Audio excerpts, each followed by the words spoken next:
There once was a child whose mother taught him the key to life was happiness. In school one day, his teacher asked him, "What do you want to be when you grow up?" And he replied, "I want to be happy."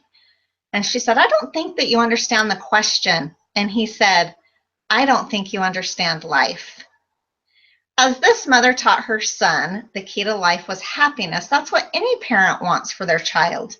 And I can only assume that is what our Heavenly Father wants for us. He didn't put us here to be gloomy or miserable.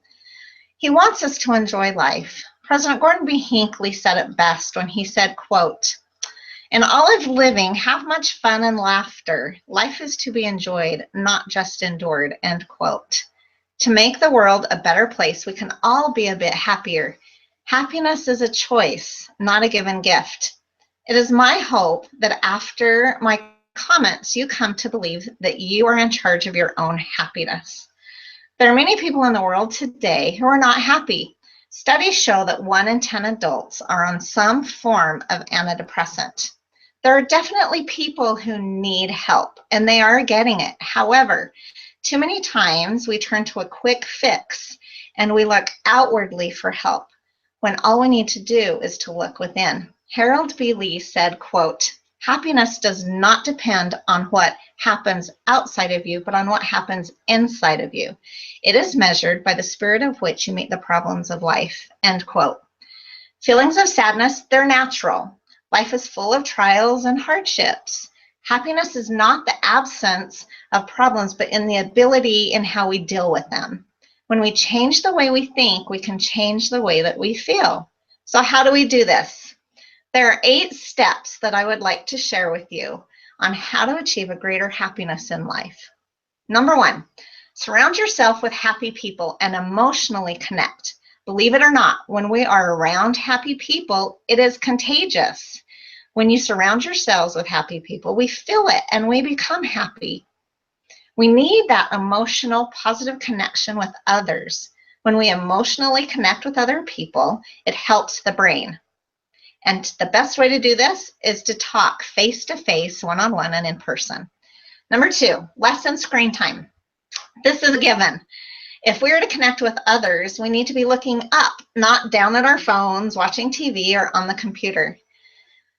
It has been confirmed by studies that too much screen time has damaging effects on the brain.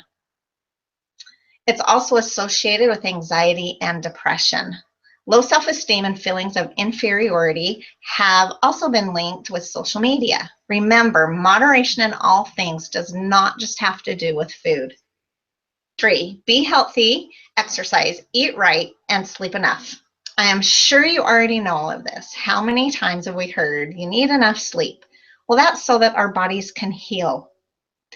It is important to listen to your body and the needs that it has, including staying physically fit.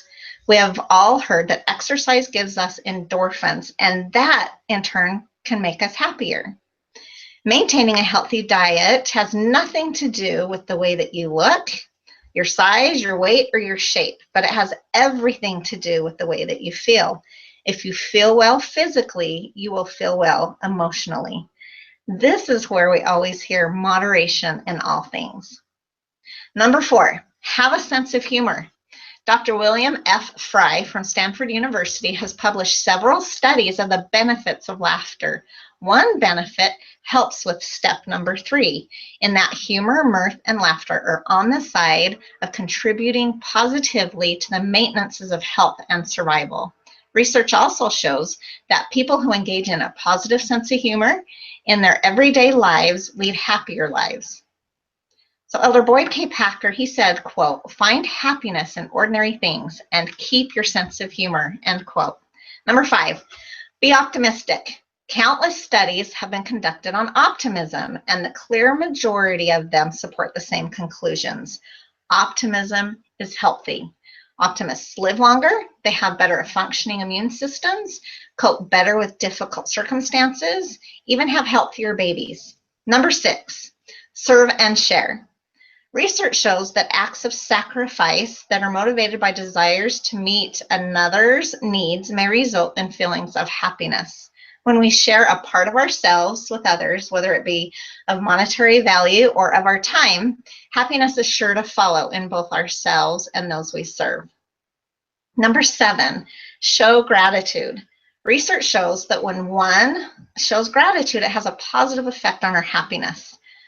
Focusing on our blessings has emotional benefits. Elder Dieter F. Uchtdorf said this, quote, "The spirit of gratitude brings true joy and happiness," end quote. Number 8, be in tune spiritually. Being spiritual can mean 2 different things. It can mean going to church and being religious, or it can mean relating to or affecting the human spirit or soul as opposed to material or physical things. Both definitions of being spiritual contribute to our happiness. An example of the second definition is to take time to meditate.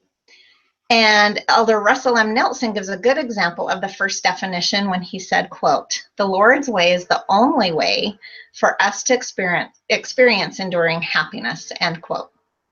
Now that we've gone through the 8 steps, I want you to take a moment to imagine a world where everyone was down and gloomy. A world, let's say, full of Eeyores. Feel the weight on your shoulders, walking around hunched over with a feeling of heaviness, both physically and emotionally. Now imagine how the world would be if everyone was happy and cheerful, as if they had a bounce to their step, let's say like Tigger. A world where everyone got along and they were kind, because that is what we do when we are happy. Now, I gave a lot of examples of what we can do to become a happy person. I challenge you to choose one to work on. After you have mastered that one, choose another and another until you feel you are in charge of your happiness and you are truly a happy person. One final thought by President Gordon B. Hinckley. He said, quote, "Do not dwell on unkind things. Stop seeking out the storms and enjoy more fully the sunlight. Even if you are not happy, put a smile on your face. Accentuate the positive. Look a little deeper for the good. Go forward in life with a twinkle in your eye and a smile on your face. With great and strong purpose in your heart. Love life," end quote. So the next time someone asks you, what do you want to be when you grow up? I hope that you reply, I want to be happy. Let us all move forward today and choose to be happy.